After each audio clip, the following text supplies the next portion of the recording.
देह भान को मारना है। बच्चे जानते हैं कि अभी हमको इस पुरानी दुनिया में तो रहना नहीं है। क्यों?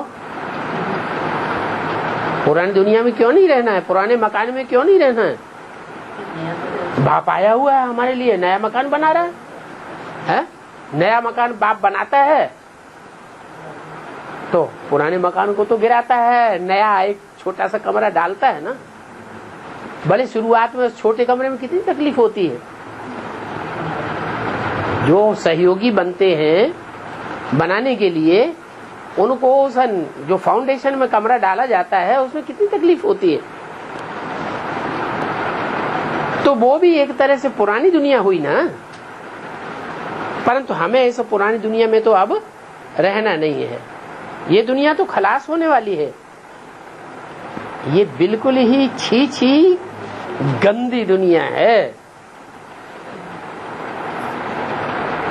ऐसे बैराग दिलाते हैं, अपरम अपार इसमें दुख हैं।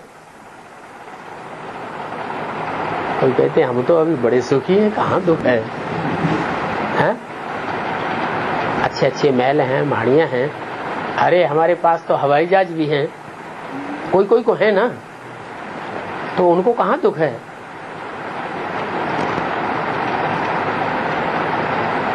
कहाँ अपरम अपार दुख है? अगर नहीं है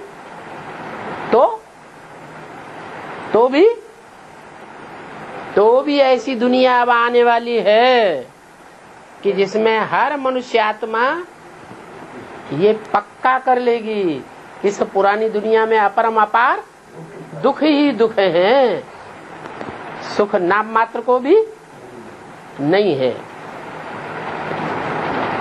छोटेपन में मर जाना, बीमार रहना, ऑपरेशन कराना, बच्चा पैदा हो तो पेट चीर करके निकलवाना, कितने अथाह दुख है। वहां फिर अपरम अपार सुख होते हैं, जहां दुख का नाम निशान नहीं होता। अभी तुम अपरम अपार सुख और अपरम अपार दुख दोनों को जानते हो। कोई तो बाबा के कहने से ही जान जाते हैं, कोई प्रयोगात्मक जीवन वाली आत्माएं होती हैं तो कहने से नहीं मानती है। कहती अरे इस दुनिया में तो कितने एरोप्लेन हैं, ऊंची ऊंची मंजिलें हैं, इमारतें हैं, कितनी साफ सफाई है, कहाँ यहाँ नरक है, कहाँ यहाँ अपरम अपार दुख है। तो वो नहीं जानते हैं, वो संगम युग के वासी नहीं है। और तुम पुरुषोत्तम संगम युग के वासी हो। तुमने जान लिया है कि पुरुषों में अर्थात आत्माओं के बीच उत्तम से उत्तम पार्ट बजाने वाली नंबरवार आत्माएं कौन कौन है। अभी तुम ये बेहद की बातें जान करके बेहद के बाप से अपरम अपार सुख ले रहे हो। पहले मन का सुख लेंगे या पहले तन का सुख लेंगे, धन का सुख लेंगे? हैं? पहले तो मन का। मन बुद्धि आत्मा पहले या शरीर पहले? पहले तो मन बुद्धि रूपी आत्मा। तो मन बुद्धि से ही ज्ञान समझा जाता है। भगवान आकर के धन संपत्ति पहलवान शरीर थोड़ी दे देता है। क्या देता है? आकर के ज्ञान देता है। और ज्ञान शरीर ग्रहण करता है कि बैंक बैलेंस ग्रहण करता है? जिसके पास ज्यादा धन है वो ज्ञान ग्रहण कर लेता है क्या? नहीं। धनी मानी तो और ही ज्ञान को ग्रहण नहीं कर पाते। और यहाँ कोई पहलवान बैठा हुआ है? तो ब्राह्मण की दुनिया में कोई पहलवान देखा है? पहलवानों को तो और ही देह का अहंकार होता है, वो तो और ही नहीं समझ पाते। तो बोला कि बेहद का सुख तुम बच्चे पहले अनुभव करते हो,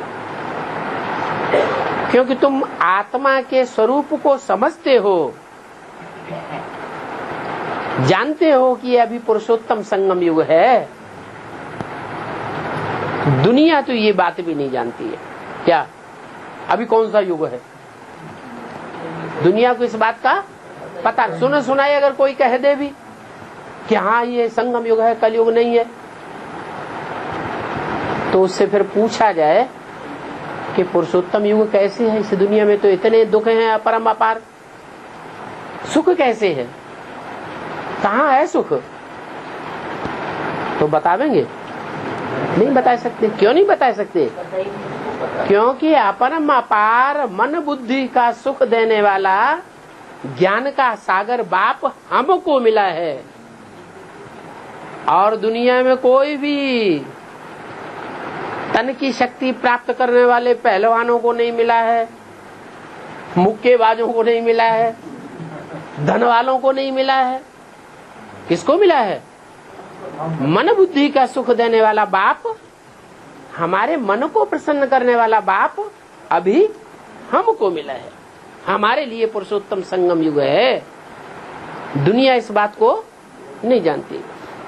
समझते हैं कि कलयुग तो अभी 40,000 वर्ष पड़ा हुआ है। जो शास्त्रों में लिखा हुआ है उसके ऊपर विश्वास बैठा हुआ है।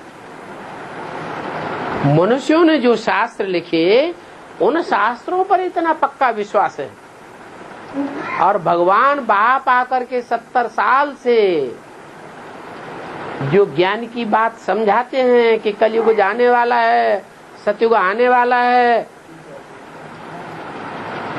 और भगवान इस सृष्टि पर आ चुका है, ये बात उनकी बुद्धि में नहीं बैठती। तो वो कहते हैं 40,000 वर्ष अभी तो कलयुग पड़ा हुआ है, और बाप कहते हैं ये तो सारा कल्प ही 5,000 वर्ष का है। तो मनुष्य घोर अंधियारे में पड़े हुए हैं।